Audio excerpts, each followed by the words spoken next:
Sí, sí, lo que pasa es que en More, acá cuando yo, por lo menos desde mi usuario, no puedo, no me abre la posibilidad, ¿ves? Hago botón derecho. Adrián, tiene que ser Adrián. Ahora sí, ahora esperen un Facebook cachitín. dice, Pero el un cachitín. webinar es streaming live en Facebook. Bueno, me parece, a ver, damas Arranco. y caballeros, a ver, podemos.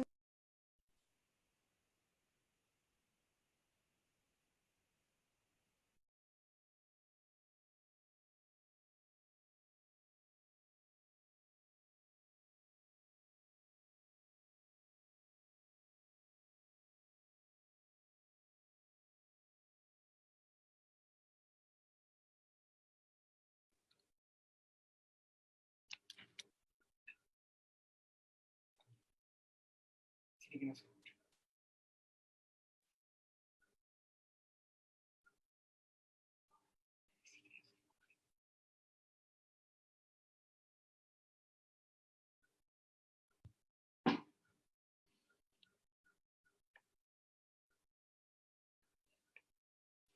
lindo.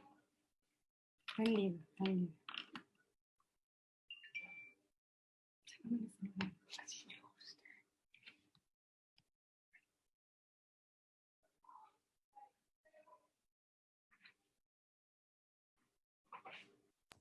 Ahí está. Bueno, ¿me están escuchando ahora? Omar, ¿me escuchás? Perfecto, hola Diego, Marta, ¿me buenos días. escuchás? Hola, bueno, vamos a saludar de vuelta a todos los que nos están acompañando desde Facebook. Gracias por la paciencia, por haber estado tanto tiempo aguardándonos. Espero que la transmisión esté ok, está funcionando bien, me dicen. Va a haber muchos encuentros mientras dure esta coyuntura. Voy a introducir primero al presidente de la Sociedad Argentina de Infectología, Omar Sued. Hola, Omar, ¿cómo va?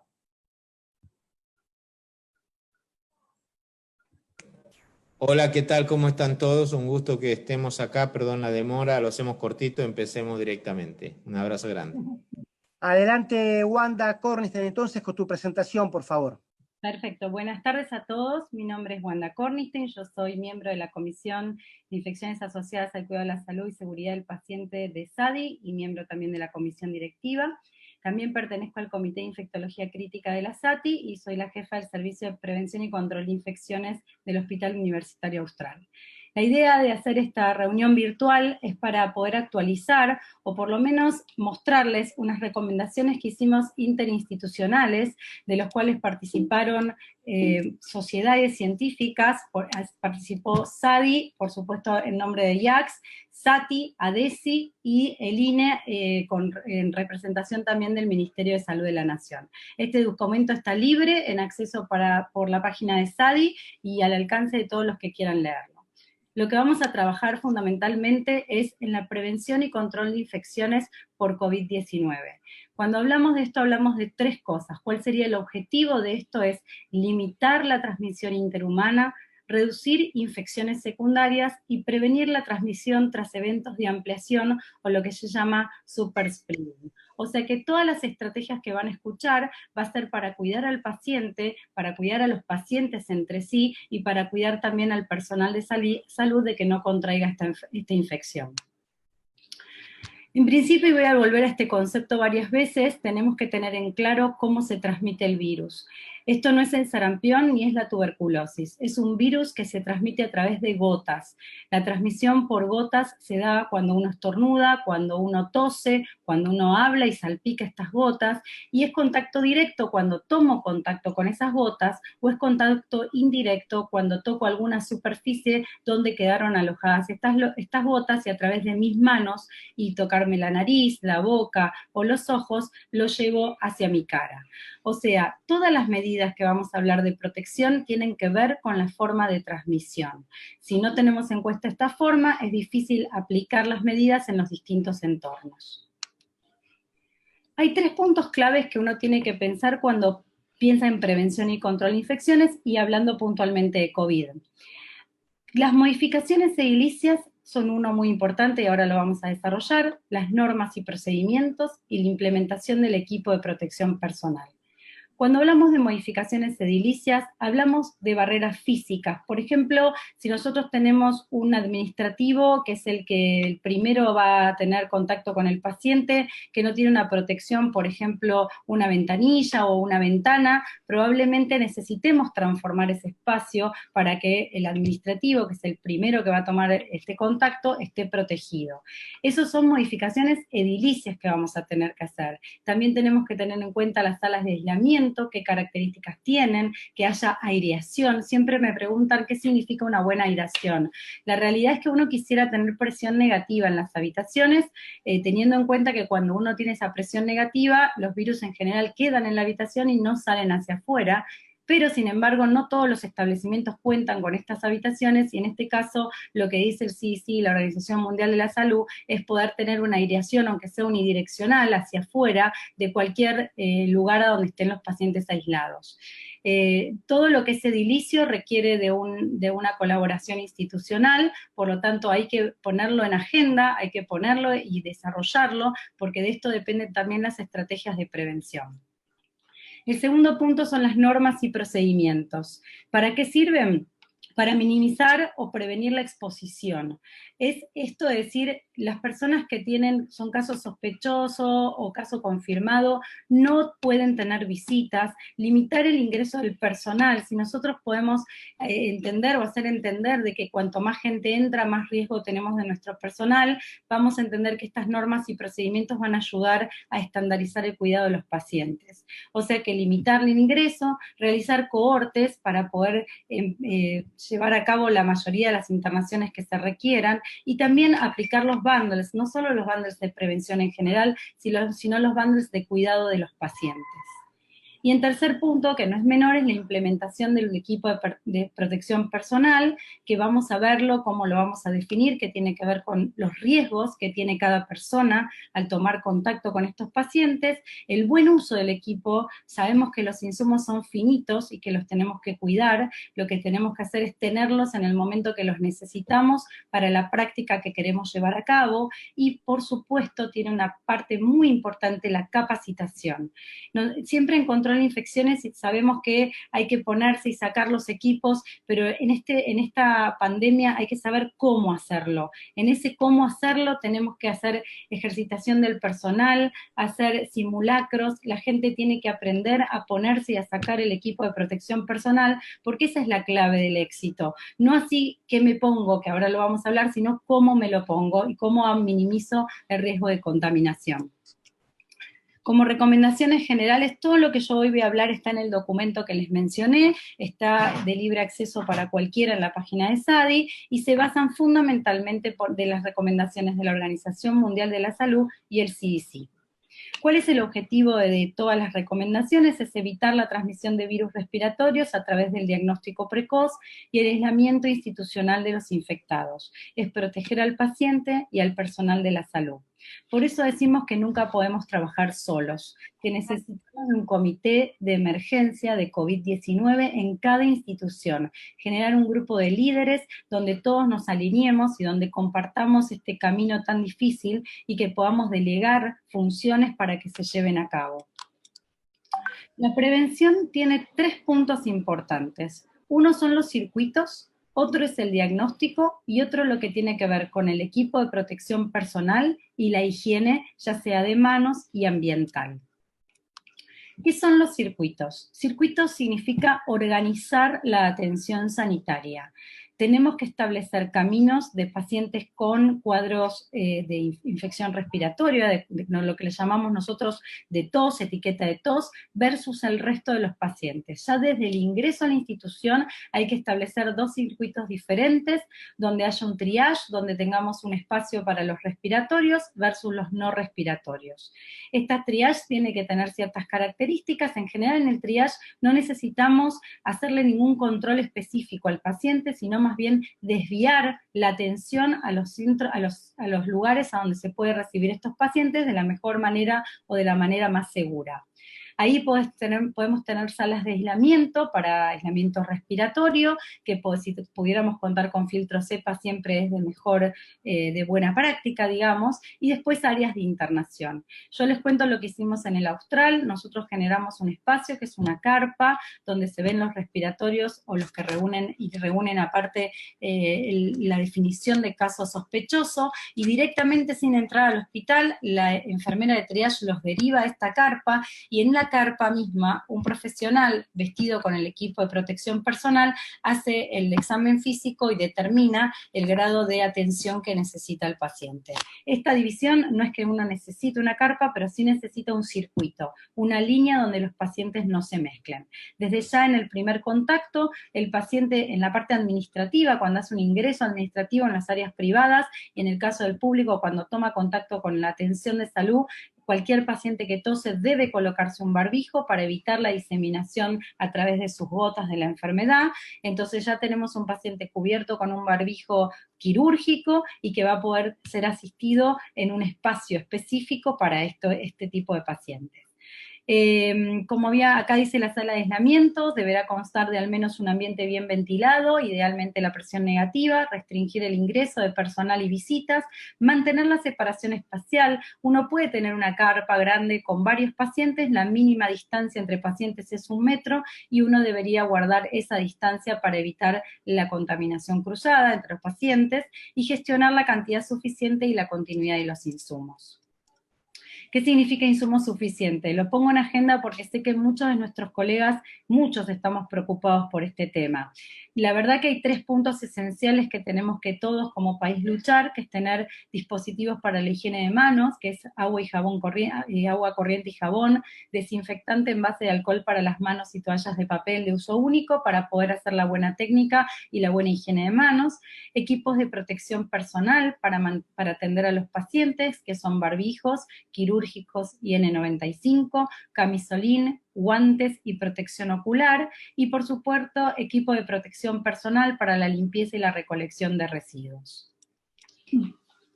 El segundo punto dijimos que era el diagnóstico. El diagnóstico necesitamos que sea rápido, porque claramente cuando uno tiene el diagnóstico confirmatorio de COVID, uno sabe que lo tiene que internar. Esto, por supuesto, puede ser, a medida que pase el tiempo y la dinámica de la epidemia, puede ser diferente el accionar, pero tenemos que saber que el diagnóstico es lo que nos va a marcar el paciente que tiene o no tiene la enfermedad, y debe ser rápido. Capacitar desde ya al personal para el uso del equipo de protección personal. El personal que toma la muestra es el que va a tener que vestirse con todo el equipo y cambiar el barbijo quirúrgico por un barbijo N95, transportar las muestras con triple envoltura al laboratorio, y el laboratorio debe saber que llega una muestra para estudio de SARS-CoV-2. El examen radiológico, que también tiene que ver con el diagnóstico de neumonía, debería realizarse idealmente en un dispositivo portátil, y si esto no es posible, hay que establecer un circuito donde el paciente tenga el mínimo contacto con otros pacientes y pueda llegar a la sala de rayos y hacerse la placa, y luego volver al lugar de atención. El personal obviamente que ingresa, que ya sea para hacer la placa en la habitación, o el personal que va a atender a estos pacientes cuando se hace la placa, también debe utilizar el equipo de protección personal, y ya sea el equipo y el chasis deberán desinfectarse entre paciente y paciente con productos de limpieza disponibles. Este virus no es resistente a ninguno de los productos que usamos habitualmente, o sea que si uno tiene amonio cuaternario en su hospital, o si tiene soluciones cloradas, cualquiera de ellos puede matar hacer la limpieza y desinfección sin tener ningún problema con este virus. Prevención para el personal de salud. Ahora voy a hablar con más detalle de lo que significa el equipo de protección personal, para que todos por lo menos tengan la visión desde las sociedades que intervenimos en este documento, y para por lo menos marcar una diferencia con el grado de exposición. Pero todo esto es lo que deberíamos disponer para poder trabajar o para poder atender correctamente a estos pacientes. Voy a empezar por la medida más básica, que es la higiene de manos. cualquier medida debe tener, en este punto voy a hacer una salvedad, higiene de manos significa no solo lavarnos las manos, sino utilizar la técnica adecuada, y cualquier lugar donde trabajemos debemos ocuparnos en enseñarle a la gente a lavarse las manos, porque claramente es lo que cambia la historia, porque si tocamos superficies contaminadas y después nos llevamos las manos a la cara, probablemente esa va a ser nuestra vía de contacto, a pesar de que tengamos el equipo de protección colocado, ¿no? Entonces, o sea que es fundamental que aprendamos a lavarnos las manos. Y luego se tienen que implementar en conjunto con las precauciones estándares, el aislamiento de contacto y por gota. Las precauciones estándares no debemos olvidarlas y las debemos conocer y familiarizarnos con esto, porque fueron las que cambiaron la historia de grandes epidemias. La higiene de manos, como dijimos, de acuerdo a los 5 momentos que ahora les voy a mostrar, usar elementos de barrera, camisolín, guantes, protección ocular y barbijo cuando se presume contacto con fluidos corporales de los pacientes, ya sea sangre, secreciones o excreciones, descarte adecuado de elementos cortopunzantes, manejo adecuado de ropa y residuos, elementos de uso individual o desinfección entre usos, o por ejemplo el estetoscopio, por ejemplo el termómetro, y la limpieza y desinfección de la unidad. Este es el estándar básico de cuidado para cualquier paciente. La higiene de manos respetando los 5 momentos es antes de tocar el paciente, antes de realizar una tarea limpia o aséptica, después del riesgo de exposición a fluidos corporales, después de tocar al paciente y después del contacto con el entorno del paciente. ¿Con qué hacerlo? Es mucho más sencillo, el alcohol en gel y está en general en los hospitales disponible, pero en esta patología puntual uno podría utilizar alcohol en gel o agua y jabón. Como les digo, dependerá del lugar donde trabajen y de la disponibilidad de recursos, pero cualquiera de las dos soluciones o de cualquiera de las dos metodologías es eficiente. Cuando hablamos cuándo usar y qué usar para protegerme, hay que pensar en 3 puntos. ¿Qué tipo de interacción voy a tener con el paciente? Y ahí abro un paréntesis y tiene que ver qué soy. Si soy la persona que le va a alcanzar la comida, si soy la persona que lo va a asistir para bañarse, si soy el médico que lo va a revisar. Depende de la interacción que yo tome con el paciente, es el equipo que yo, o la complejidad en el equipo de protección personal. También tengo que tener en cuenta de nuevo el modo de transmisión de la enfermedad. En este caso estamos hablando de gotas y no hay ningún COVID que quede dando vueltas en el ambiente como puede ser una tuberculosis o un sarampión.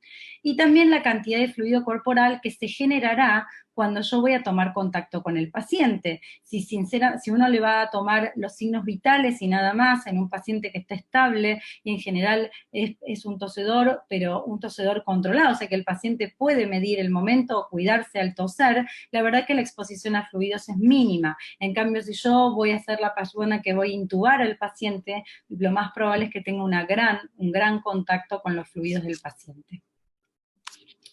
Precauciones adicionales y COVID, escenario. Cualquier caso sospechoso o confirmado debe tener precauciones estándares, contacto y precauciones por gotas. Y en el caso de que se generen aerosoles, en casos sospechosos o confirmados, uno tiene precauciones estándares por contacto y tiene que cambiar las precauciones por gotas por vía aérea. ¿Cuáles son los principios generales de los equipos de protección personal? Es que no debemos olvidarnos que la higiene de manos debe realizarse siempre, retirar y reemplazar cualquier insumo que esté dañado o roto del equipo de protección personal tan pronto como se dé cuenta uno, retirar todo el equipo lo antes posible después de completar el cuidado y evitar contaminar el medio ambiente fuera de la sala de aislamiento. Y acá tenemos un concepto importante.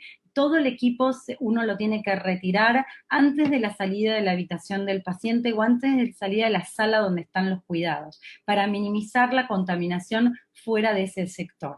Desechar todos los artículos de equipo de protección personal. Vamos a hablar ahora puntualmente de los N95 que no entrarían en esto, pero que el resto en general se tiene que todo desechar. Tiene que hacerlo cuidadosamente y realizar la higiene de manos inmediatamente después de haber retirado el equipo de protección personal. Camisolines. Los camisolines que uno pretende que haya en este contexto son camisolines de uso único, no estériles, de manga larga con puño, por debajo de la rodilla para que nos proteja hasta esa zona y con sujeción posterior. Cuando nosotros leemos las recomendaciones de la OMS y el CDC, hablan de camisolines hidrorrepelentes, o sea que no pueda absorber el agua, que puedan repeler el agua o los líquidos. Y la realidad es que nosotros creemos que idealmente uno tiene que tener camisolines hidrorrepelentes, pero también lo dice la Organización Mundial de la Salud, que en situaciones de pandemia o escasez de recursos, tanto el CDC como la OMS recomienda el uso de camisolines de contacto en la asistencia con bajo riesgo de exposición a fluidos, por ejemplo, cuando vamos a revisar un paciente, y asegurar los camisolines resistentes a fluidos en situaciones de alta riesgo de exposición. Por ejemplo, las maniobras con aerosolización, maniobras con riesgo de salpicadura, maniobras invasivas y tareas en el cuidado horario con mayor contacto como el baño del paciente o el cuidado de heridas. Si no tenemos camisolines hidrorrepelentes, hay formas de, y lo dice también algunas recomendaciones, que uno podría crear delantales plásticos que se pueden poner por encima del camisolín para que no absorba los líquidos, luego limpiarlos y por supuesto eso va a ser en las exposiciones de alto riesgo, ¿no? Y lo que sí es importante, también lo digo como comentario, es que si uno lo hace, uno hace una cohorte, por ejemplo, como les conté, nosotros tenemos una carpa de atención, en el caso de que yo tengo más de un paciente con caso sospechoso, siempre entrando a la definición de caso sospechoso, uno podría colocarse todo el equipo de protección personal y ver sucesivamente los pacientes si no tengo un contacto directo. Por lo tanto, ese insumo lo puedo usar con varios pacientes y también reduzco el consumo y está protegido el médico que los está viendo.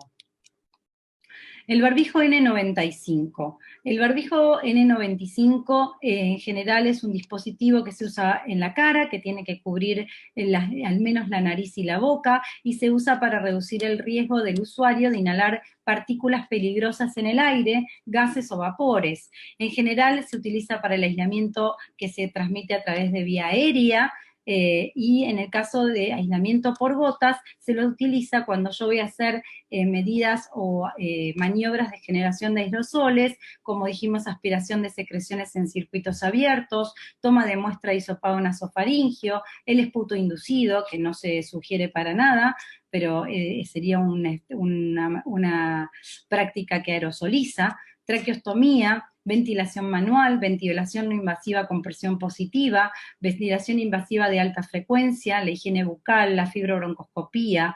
Todo esto son algunos de los ejemplos que generan aerosoles y donde nosotros tendríamos que cubrirnos con barbijo N95. Acá los repetimos y esto queda en el documento para todos aquellos que están están online hoy y para que vean cuáles son aquellos de alto riesgo. ¿Qué hacemos con los barbijos N95? En general, no se recomienda para el uso público, y este es un mensaje que tenemos que darle a nuestros pacientes. No es un barbijo que deba usar la población general, es un barbijo que está determinado para exposición de alto riesgo, en este contexto de COVID. El usuario debe realizar una verificación del sello cada vez que lo usa. Para usar este insumo hay que saber usarlo, entonces cuando lo colocamos, que ahora vamos a ver cómo se coloca, tenemos que hacer una prueba para ver que no haya fuga alrededor del barbijo, porque si no, claramente no nos protege. En general es soplar hacia afuera con fuerza y ver que no salga aire alrededor del barbijo. No están diseñados estos barbijos para niños o personas con vello facial, me van a matar los que tienen barba, pero eso es lo que dice la Organización Mundial de la Salud, porque dice que se encuentra, de acuerdo a lo largo del área de sellado de un respirador, es difícil hacerlo si uno es niño y en el caso de que tenga el vello en la cara. Es difícil ajustarlo para evitar que pasen partículas por los costados. El usuario debe realizar higiene de manos después de tocar una máscara N95 usada y se aclara que en situaciones de pandemia las máscaras N95 pueden ser de uso extensible, no mayor a 4 horas consecutivas y reutilizables. ¿Qué significa esto? Que nosotros podemos utilizar este barbijo Si no tiene ninguna salpicadura, si no está sucio, si no está mojado, lo podríamos aprender a sacarlo y colocarlo en una bolsa de papel, que es donde mantienen el barbijo en las mejores condiciones, y poder utilizarlo con otro paciente. La máscara entonces tiene que ser desechada cuando tiene sangre, secreciones respiratorias o nasales u otros fluidos corporales de los pacientes, o claramente esté dañado, y usar un protector facial limpiable, que lo vamos a hablar, es una máscara sobre el respirador N95 cuando sea posible para reducir la contaminación de la superficie del respirador. Esto hace que prevenga que cuando haya aerosolización protejamos ya sea los ojos, las mucosas, y a su vez tengamos una protección extra sobre el barbijo. Aquellos que no tienen esta máscara que vamos a hablar, este protector facial, la Organización Mundial de la Salud habla de que se podrían utilizar máscaras quirúrgicas por encima del respirador para prevenir esto y para aumentar su durabilidad.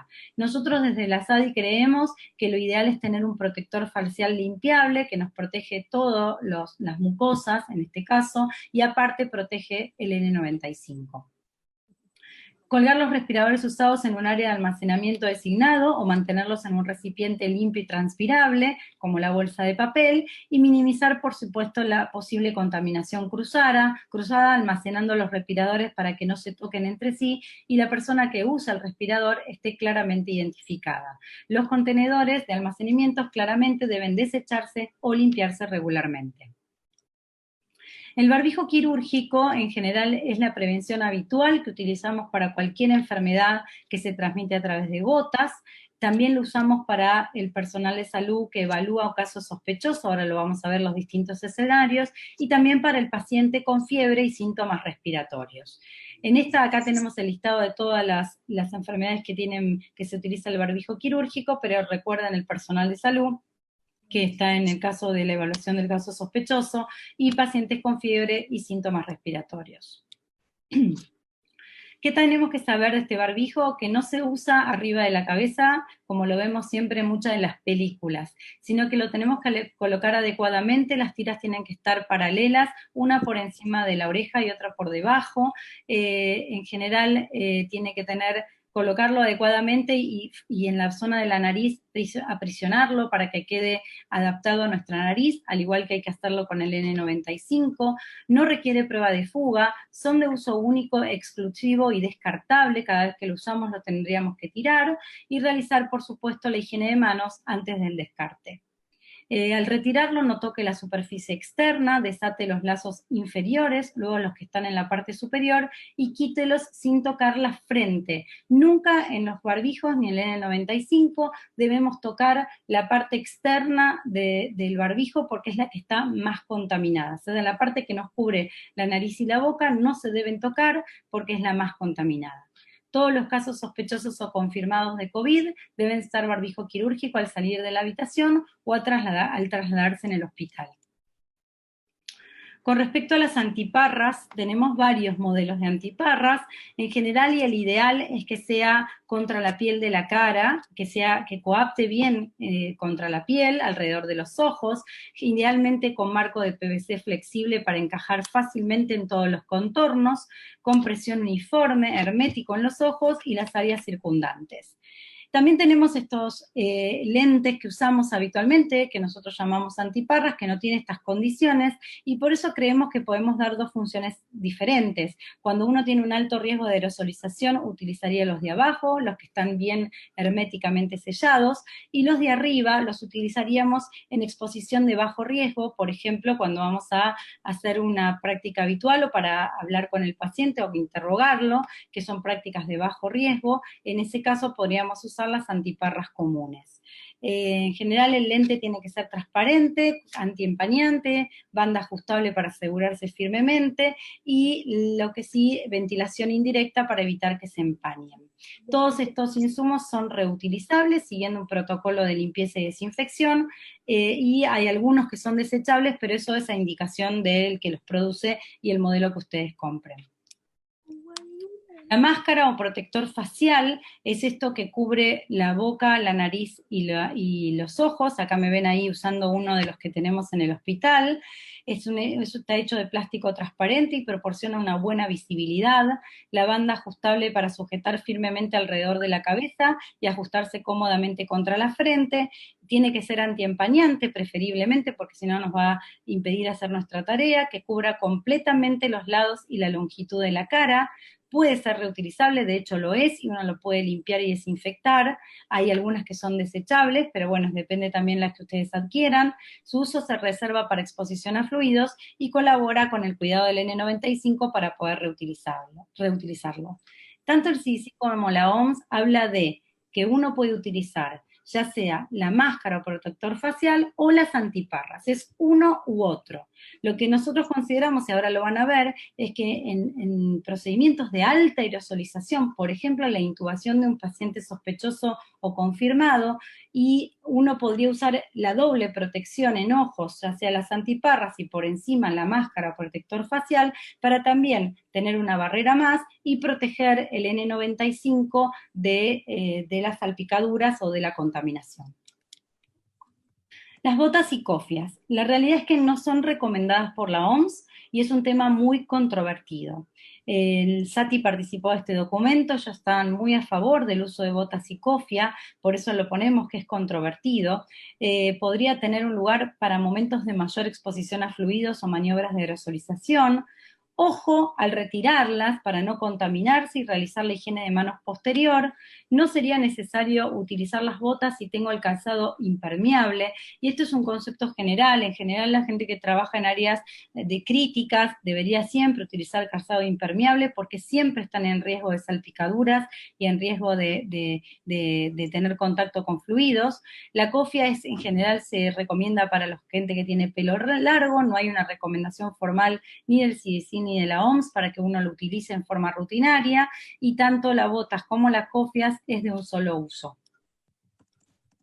Este es un gráfico que nos resume un poco lo que estamos hablando. Ahora vamos a hablar de cada uno de los escenarios que nos facilitó la gente del Hospital Italiano, y en general lo que estamos viendo y lo que estaba comentándoles: maniobras con aerosoles o unidades críticas, máscara facial, antiparras, barbijo N95, camisolín hidrorrepelente y guantes. Estos guantes pueden ser de vinilo o de nitrilo, no importa, tienen que estar, no necesitan ser estériles, y lo que tienen que estar es en buenas condiciones, sin roturas ni rajaduras.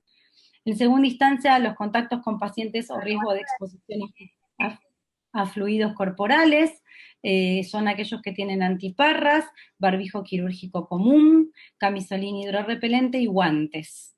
Y en tercera instancia, por ejemplo, la camarera, por ejemplo, el personal que quiere preguntarle algo al paciente, o sea, que tenga muy poco contacto con el paciente, utilizará antiparras a menos de 1 metro de distancia cuando va a tomar contacto con el paciente, barbijo quirúrgico común, barbijo el que estamos habituados, camisolín de contacto, no necesariamente hidrorrepelente, y los guantes para la atención.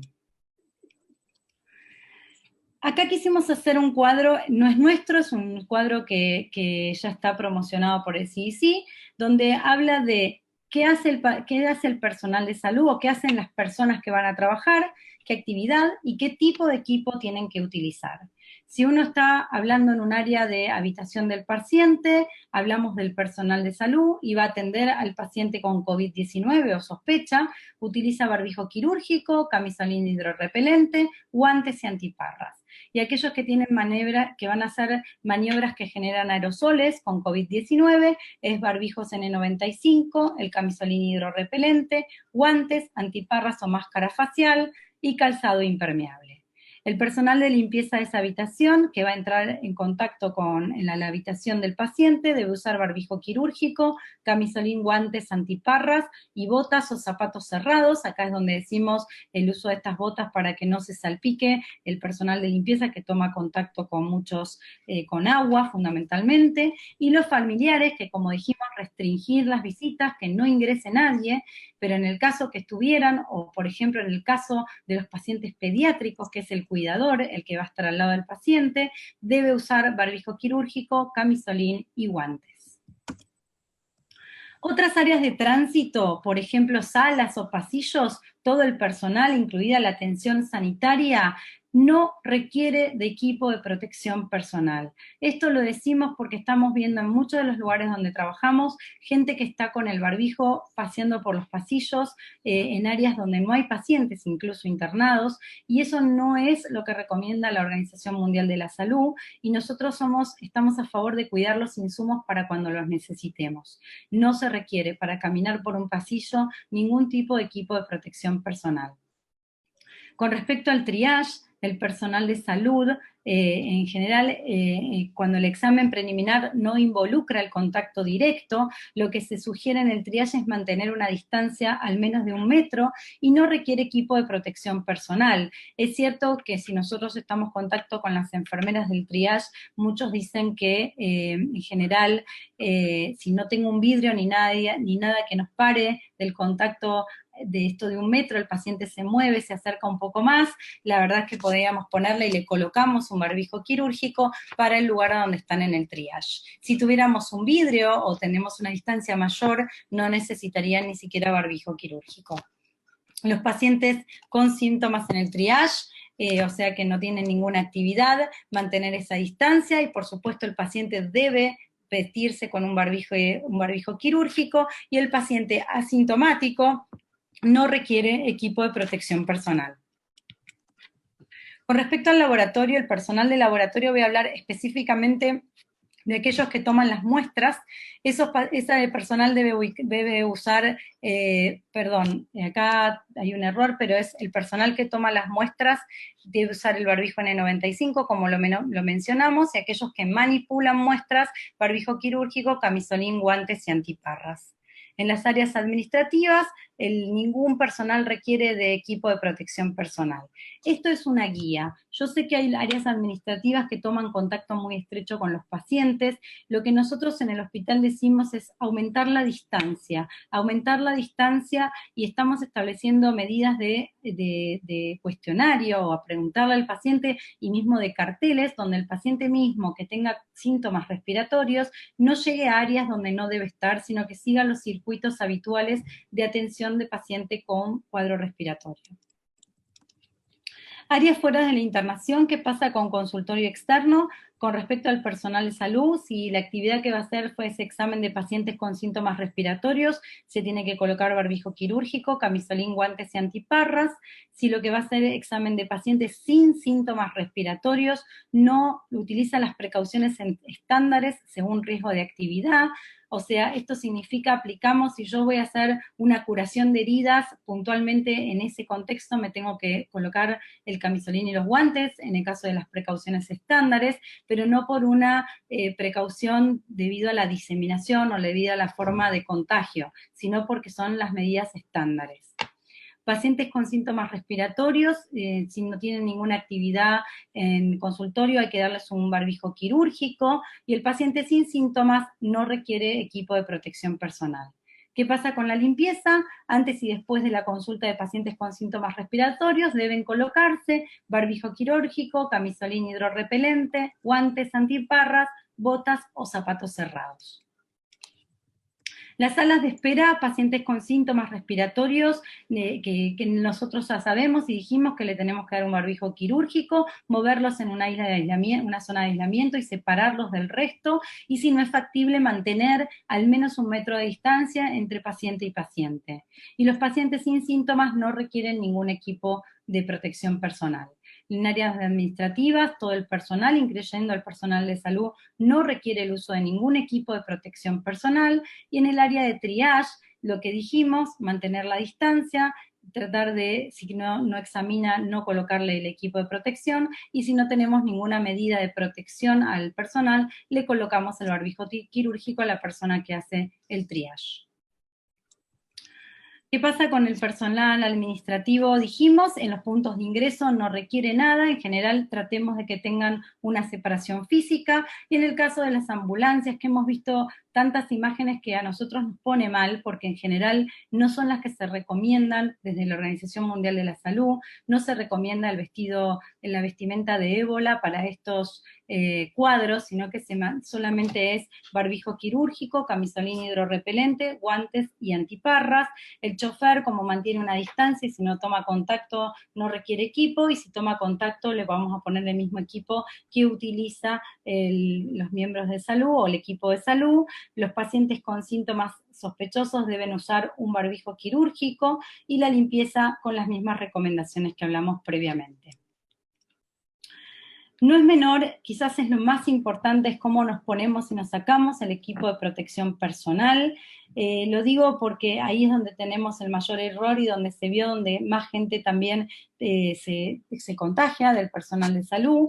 Ponerlo no es tan complejo, sino más bien sacarlo y la posibilidad de contaminación cruzada, y tiene que ver con colocarse el camisolín que cubra todo el torso, atarlo por detrás, no olvidar atarlo. Nosotros estamos acostumbrados a no atarlo o atarlo más o menos, y ahora lo que tiene que estar es bien cerrado, tanto a la altura del cuello como de la cintura. Colocar el barbijo va a depender de qué práctica vamos a hacer, si usamos el barbijo N95 o el quirúrgico, que ahí vemos en las fotos o en las imágenes cómo debemos colocarlos, asegurarlo bien, hacer las pruebas, acomodarlo bien en nariz y sujetarlo bien.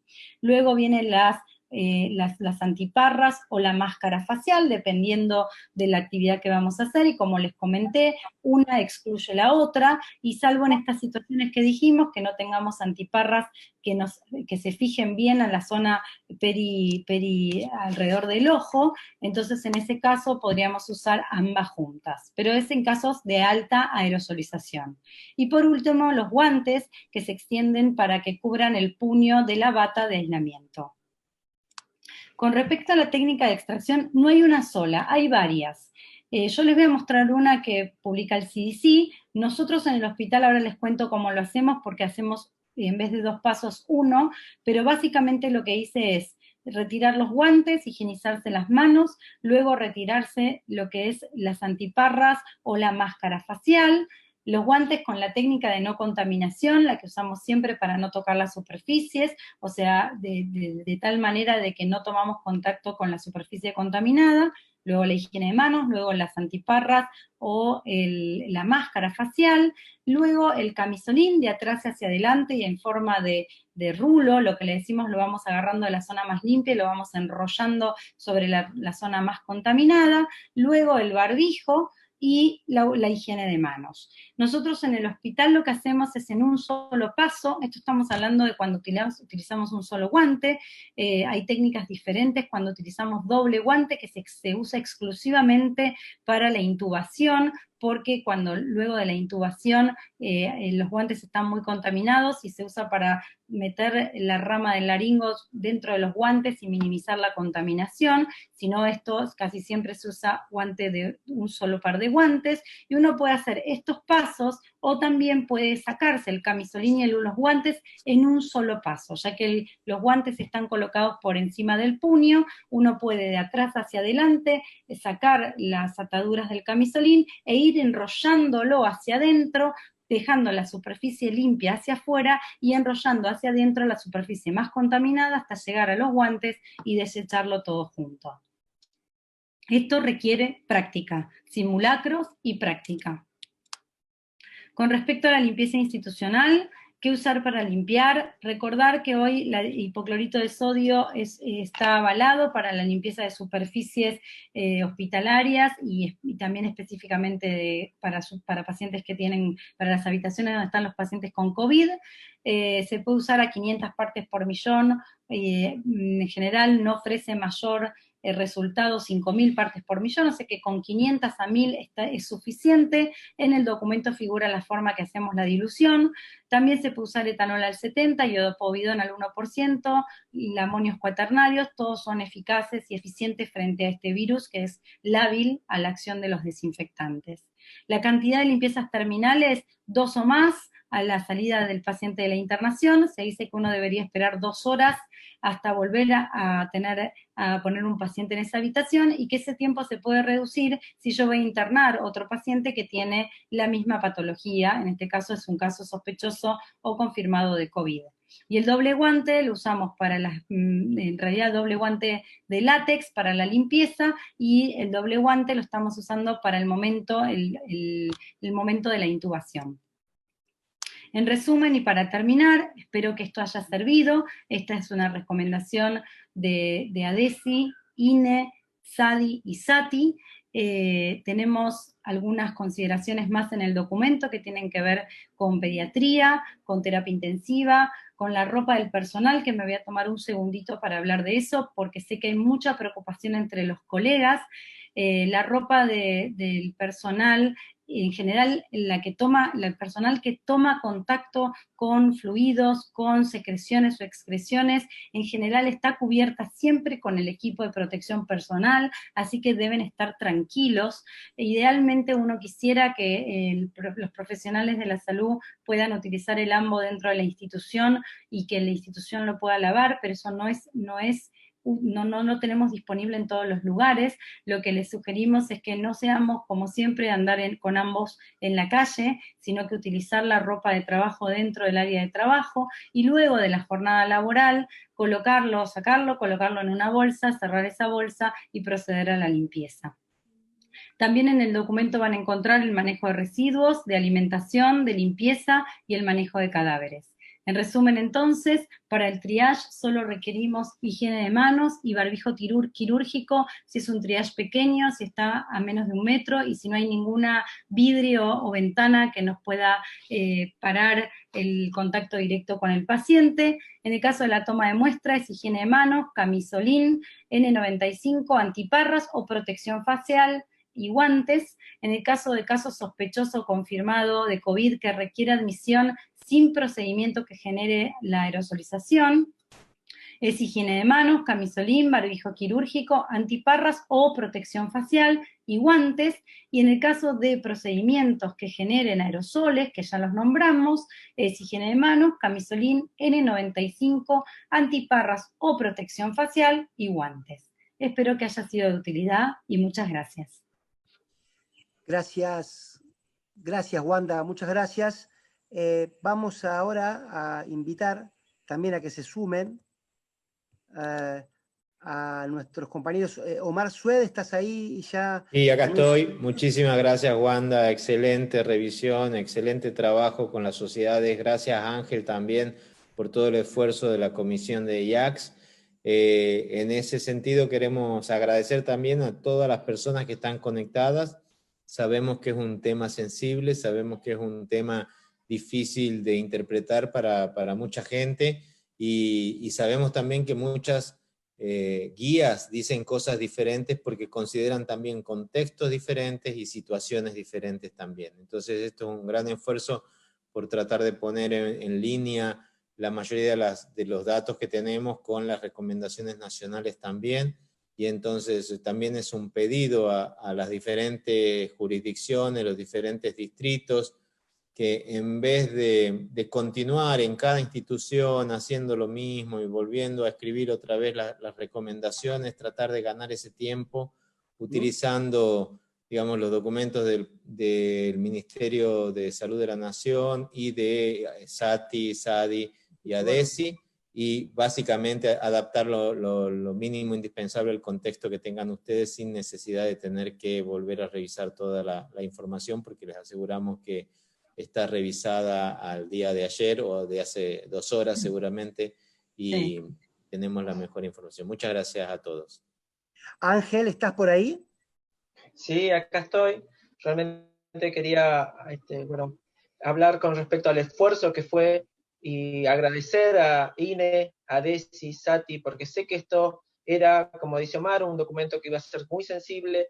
Requeríamos ponernos de acuerdo en algunas cosas, estuvimos de acuerdo, en otras no, pero supimos llegar a un punto de encuentro entre todos. Creo que esto es lo que nosotros podemos mostrar como recomendaciones. La mejor actualización y el ponernos de acuerdo entre las sociedades como para poder llevar una sola información que nos una para cuidar al profesional de la salud, que es nuestro objetivo.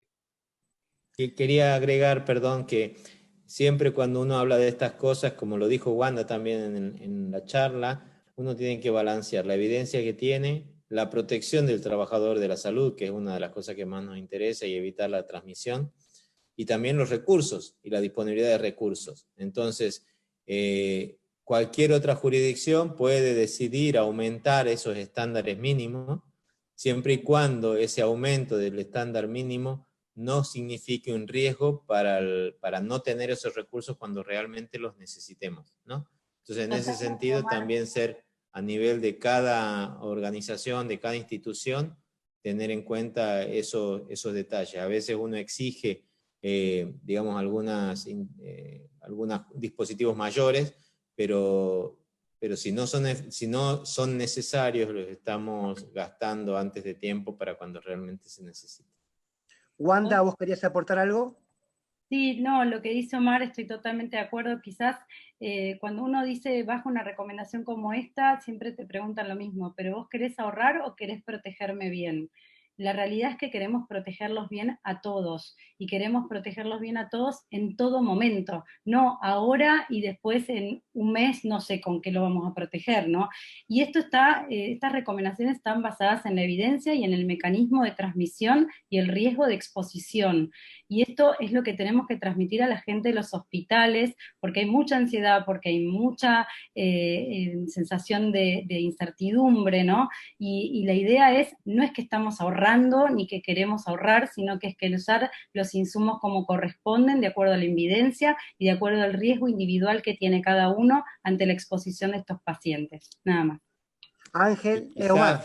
Perdón, sí. Finalizar con respecto a ahí una gran discusión en Ciudad de Buenos Aires que ha solicitado, digamos, la utilización, ha sugerido la solicitud de N95, pero en realidad es una recomendación para algunos hospitales municipales. La epidemiología también puede influir. Si uno tiene un hospital que atiende en guardia muchas tuberculosis, por ejemplo el Muñiz, y el estándar de atención en un hospital como esos es la utilización del N95 porque su demanda digamos, su consulta en personas con tuberculosis es muy alta, o en lugares donde hay un brote específico de sarampión, donde la consulta de los febriles y exantemáticos pueden ser sarampión, puede estar indicado, pero eso no significa que sea aplicable a todos los hospitales de ese distrito, y cada uno va a tener que implementarlo en función de su epidemiología también, si esa es la causa por la cual se decide, digamos, aplicar el barbijo en el 95, ¿no? Sobre todo porque hoy, a medida de que vayamos viendo mucho más casos, como decía Wanda, el triage respiratorio es crítico aquí para, digamos, separar los pacientes con síntomas respiratorios de los pacientes del resto de la institución y que no tengan, ni no haya riesgo de contaminación ahí, o de transmisión ahí. Ángel, ¿querés cerrar? Sí, lo que quería comentarles es que nosotros vamos a seguir trabajando en esto. Sabemos que este es una enfermedad, seguir actualizándolo y lo seguiremos haciendo y se subirá a la página. La idea es que esto es dinámico. La protección del paciente es para todos y siempre. Entonces vamos a buscar la mejor evidencia para cuidarlos a todos. Gracias. Lamentablemente no vamos a poder contestar preguntas, supongo, porque debe haber como 2000 preguntas, pero vamos a pasarle todo ese insumo a la gente de IACS para que revisen al menos entre todos y vean si hay puntos concretos que requieren mayor clarificación. Y gracias, podemos organizar un nuevo seminario la semana que viene, o con Sati y con el Ministerio y ADESI en forma conjunta, o como evaluemos mejor cuál sea la mejor forma de llegada a todo el país. Muchísimas gracias a todos. Gracias, Omar, gracias, Wanda, gracias también, Ángel. A todos les decimos, tuvimos más de 17.000 conexiones, hemos recibido, como decía Omar, más de 3.000 preguntas. La idea original era responderlas a todos. Nos es inviable esto, pero tomamos nota de todas las consultas. Ya aclaramos en Facebook, esta presentación de la doctora Wanda fue grabada, con lo cual a la brevedad la pondremos a disposición de todos aquellos que lo necesiten, y también a la brevedad les compartiremos con ustedes cuándo volveremos a hacer este tipo de contactos. Gracias otra vez, Omar, gracias, Wanda, gracias, Ángel, nos vemos en cualquier momento y gracias a ustedes por acompañarnos. Como repaso, Estados Unidos, Brasil, Paraguay, Honduras, Bolivia, Chile, Perú y de todos los rincones del país. Estamos muy contentos de... Sí, no hicimos el congreso, pero no tenemos el congreso ahora en mayo, pero podemos hacerlo por aquí. Pedimos perdón también la demora. Sí, pidamos perdón la demora porque al no poder ir a la casa de la SADI por la cuarentena, obviamente, tuvimos que contratar este servicio nuevo y recién, digamos, no es fácil aprender a ver cómo se maneja desde la distancia, estamos cada uno en su casa y creo que está bueno eso también, respetar la cuarentena. Y bueno, ya que estamos, te digo, Wanda, lo del Congreso, te paso la palabra, porque te corté Sí, ahí para para que cuentes todos, cuándo es. sí, ya que estoy, el Congreso fue suspendido claramente, iba a ser el 21 al 23 de mayo, se suspendió, y va a pasar para noviembre, 21 a 23 de noviembre de este año, en el Hilton de Buenos Aires, están todos invitados, será un placer tener gente de todas las especialidades. En este Congreso el lema es Sin Fronteras, creo que si hay algo que nos enseñó el COVID es a tener un mundo sin fronteras, así que más que nada los invitamos a participar de nuestro congreso.